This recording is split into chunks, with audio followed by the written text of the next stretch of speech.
Kanina pa ako naghahanap ng pagkain. Lahat ng bahay dito nalibot ko na. Pwera lang sa bahay na to. Ang taas-taas ng bahay na to. Sigurado ako may pagkain na dito. Pero teka. Kilala nyo ba kung kaninong bahay to? Ang taas-taas at ang ganda-ganda. Paki-comment naman sa baba kung kaninong bahay to. Para naman alam ko kung kanino tong kakatukin kong bahay. Saka nga pala, paki-subscribe na din tong channel ko. Maraming salamat. Tara. Samahan niyo akong katukin tong bahay na to. Ayan, tao po. Naku, parang wala ring tao ah. Pero sige, try natin pumasok. Makahanap lang ng pagkain. Wow! Ang ganda naman ng kwarto niya. Tapos puro glass yung mga dingding. Pero teka, hanap muna tayong pagkain dito sa may chest. Walang laman, diamonds lang. Dito kaya sa kabila. Naku, wala din. Punta tayo sa may kabilang kwarto. Sofa lang ang nandito. Tara, kaya tayo sa may taas. Samahan niyo ako. Sana may makita tayong pagkain. Nagugutom na talaga ako. Walang laman tong kabilang kwarto. Pero sasara natin tong pinto. Oh no, wala ring laman. Naku, akit tayo sa may taas. Ano ba naman tong bahay na to? Ang laki-laki, pero walang kalaman-laman. May kitchen nga, pero walang mga pagkain. Subukan natin dun sa may taas. Tara. Baka meron dun. Ako, wala din ako nahanap na pagkain dito. Pero alam ko na, pumunta na lang tayo sa gubat at dun maghanap ng pagkain. Sigurado maraming mga pagkain dun. Kasi gubat yun eh. Madaming mga tanim dun. Tara, samahan niyo ako dun. Punta na tayo sa may gubat. Let's go! Ayun, nakikita ko na yung mga puno. Sigurado ako may pagkain dito. Ayan, malapit na ako sa gubat. Pero di na ako makatakbo. Gutom na ako. Sana may makita ka agad akong pagkain dito. Ayan, may nakikita akong mga bulaklak. Sigurado may mga pagkain na ding mga nakatanim dito malapit. Ang daming matataas na damo naman dito. San kaya ako makakahanap ng pagkain? Gutom na ako. Ito. May tubig dito. Baka may isda tong tubig na to. Pero mukhang wala ding isda. Oh no. Hanap muna ako dito. Naku. Parang may chest dito ah. Sana may lamang pagkain to. Kanino kaya to? Mukhang wala namang may-ari nito. Walang katao-tao dito sa may gubat. Sa natin, baka may pagkain. Ito, may laman tong panis na patatas. At saka, expired na tubig. Pero pwede na siguro to dahil gutom na ako. Ito, kainin na natin. Pwede na din to. Nyam. Oh no, ano nangyayari sa akin? Bakit ako ganito? Grabe, ang pakla naman nun. Inumin ko nga muna tong tubig na nakuha ko dito. Ang sakit sa lalamunan nung nakain ko na yun. Yan. Sana naman maging okay na ako. Kailangan ko nang umalis. Babalik na ako dun para makapaglaro. Tara. Hoy! Sino tao dyan? Teka. May naririnig akong boses ah. Kanino kayang boses yun? Tao po! Sino po yan? Wala! No! Bakit pinakialaman mo yung chest ko dito? Naku, sa inyo po ba yung chest na yun? Gutom na po kasi ako eh. Ang sakit na Oh po. no! Pakialamera kang bata ka. Kinain mo pagkain ng alaga kong aso. Naku, para sa aso po ba yun? Sorry po. Gutom na po kasi talaga ako. Ang sakit-sakit na po ng tiyan ko. Oh no ka! Dahil sa pakikialam mo na yan, mapapahama ka pa ngayon. Ano po bang mangyayari sa akin? Naku! May masamang mangyayari sa iyo. Mawawalan ka na emosyon. Mga panis na patatas na yun, may mga poison yun. Naku, ganun po ba? Ano pong pwede kong gawin para po bumalik yung emosyon ko? Naku po, ini! Kita mo! Tingnan mo itsura mo! Nawala na yung kulay ng katawan mo! Wala ka na talagang emosyon! Ganun po ba? Naku, titignan ko po. Oh no, wala na talaga akong kulay. Pero, matingin ko okay lang naman yung ganitong kulay. Maganda naman siya para sa akin. Tingnan mo! Sa mga sinasabi mo, hindi ka na nakakaramdam ng takot!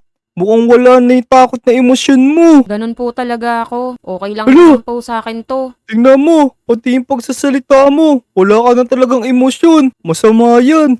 Pero teka lang ini, bibigyan lang kita ng tip para bumalik ka sa dati. Ganun ba? Okay. Ano ba yun? Ano ba yung tip na yun?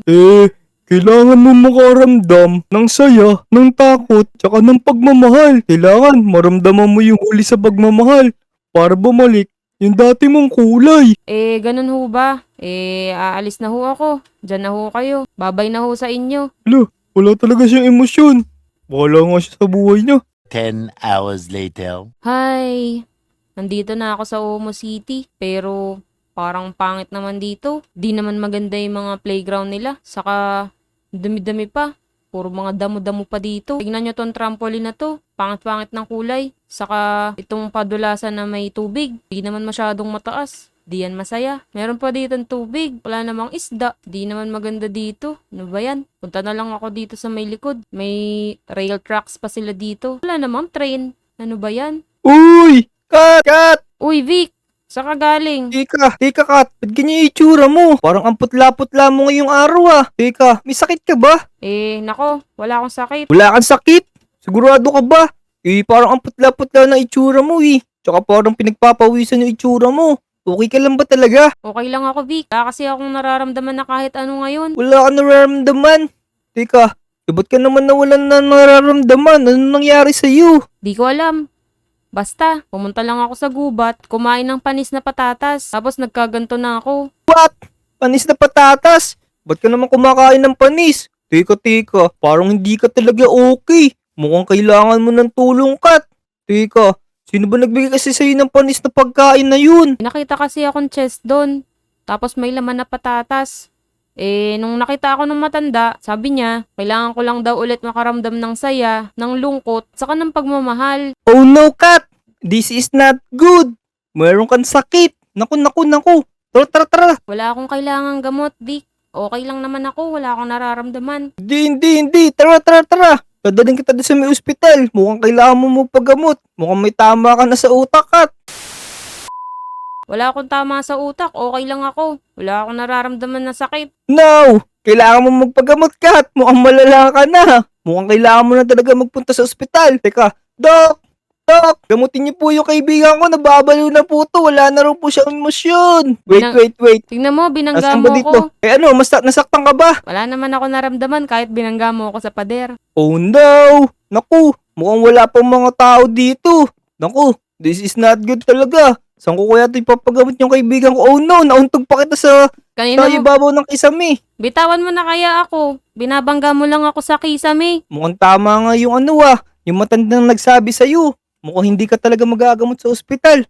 Mukhang kailangan mo talaga makaramdam ng mga emosyon, yung nakakatawa, nakakalungkot, tsaka yung nai-inlove ka. Teka nga. Subukan ko nga sa'yo. Tingnan natin kung matatawa ka. Ito. Panuorin mo ako. Sasayawan kita ng sasayawan. Tingnan mo, ang galing ko sumayaw, di ba? Hindi naman niya nakakatawa, Vic. Okay lang. Ayan tingnan mo, nakakatawa kaya yung sayaw ko na to, ikaw lang hindi natatawa sa sayaw ko Hindi yan nakakatawa. Okay lang naman sa akin. Pero hindi siya nakakatawa. Ito. May papakita pa ako sa yung iba, gumagalaw yung ulo ko, nakakatawa, di ba? Hindi nakakatawa, Vic. Tumigil ka na. Oh no naman. Ano bang gagawin ko sa'yo, Kat? Hindi ka nakakaramdam ng saya. Pero teka. Alam ko na. Tara. Bubuhatin kita ulit, tara. Punta tayo dun sa may roller coaster. Isasakay kita dun sa may roller coaster. Tatakutin kita ng sobra. Ito, bilisan mo. Sumakay ka dito. Sumakay ka dun, paharap. Patalikod ka sumasakay Tingnan ko na lang kung hindi ka pa talaga matatakot. Okay. Yan. Nako! Oh. Ang taas na nito, Vic! Oh no! Ang taas! Ay! Kakatakot naman to! Grabe! Mukhang nakakaramdam na siya ng takot. Ayan, tama. Taas Nakakaramdam naman ng ito. takot. Sobrang nakakatakot! O ano ka? Takot ka ba dun? Sabi ko sa'yo, matatakot ka Tama ka nga, Vic. Natakot ako ng konti dun. Mukhang gumagana yung mga ginagawa mo. Ano pa kayang pwedeng gawin? Sabi sa'yo, di ba? Kailangan mo rin in love. Teka. Paano ka kaya makakaramdam ng pagmamahal dito? Alam ko na. Kukunan kita ng mga bulaklak. Baka sakaling kiligin ka sa mga bulaklak na kukunin ko. Teka. Ito. Kukunan kita ng mga red tsaka itong mga yellow. Eto kat. Tingnan mo amoy mo yung mga bulaklak na kinuha ko yan. Baka sakaling tumalab. Parang wala lang naman to, Vic. Di naman ako masyado nagandahan, tsaka nabanguhan. Naku. Ano kaya ang pwede dito? Teka lang. Tayo mo ako dyan. May kukunin lang ako sa bahay. Kat, eto. May dala akong mga chocolates. Eto, tignan mo. Mukhang masarap tong chocolate na nakuha ko sa may ref namin. Baka sakaling kiligin ka na. Parang di naman din masarap tong chocolate na to. Parang expired na din. Naku. Paano po kaya yung gagawin ko para bumalik ka na sa dati mong kulay? Alam ko na, Kat. Kiss na lang kita sa sa cheeks. Nako, ayoko. Huwag mo ko ikis sa cheeks. Hindi, sige. Teka, ito, isa lang. No, ayoko. Ito, para bumalik na sa dati. Naku, Kat. Ayan na. Kita mo, bumalik na sa dati yung kulay mo. Nagkaroon na ng emotions yung itsura mo. Talaga, tignan ko nga. Wow, ang ganda ko na nga ang tignan. Bumalik na ulit yung favorite kong color na red. Sabi ko sa iyo babalik din yan. Pero tama nga yung matanda, Kat. Tsaka teka, hindi ko naman ginawa yung sinabi ko sa iyo. Kusa na lang bumalik yung itsura mo. Mukhang kinikilig ka sa akin Naku, hindi Buti na lang hindi mo ako na-kiss. Aha, tinatakot lang kita. Sigurado ako matatakot ka kasi din Buti na lang natulungan mo ako, Vic. Maraming salamat sa iyo Oo, basta ikaw. Kaibigan kita, O tara, Kat. Doon na tayo ulit sa may playground. Maglaro na tayo. Sige. Pero teka, magpaalam muna tayo sa mga taropa natin. So, ayun mga taropa. Maraming salamat nga pala sa pagsama nyo sa amin ni Vic dito sa video na to Buti na lang nakabalik na ako dito sa dati kong itsura. Kung nagustuhan nyo tong video na to, please make sure na nakalike na kayo sa video na to At saka nga pala, kung hindi ka pa nakasubscribe, subscribe na din. Tama. So, ayun. Hanggang sa susunod na video. Salamat. Maglalaro pa kami ni Vic kasi. Salamat sa inyo. Bye-bye. Subscribe. Bye-bye.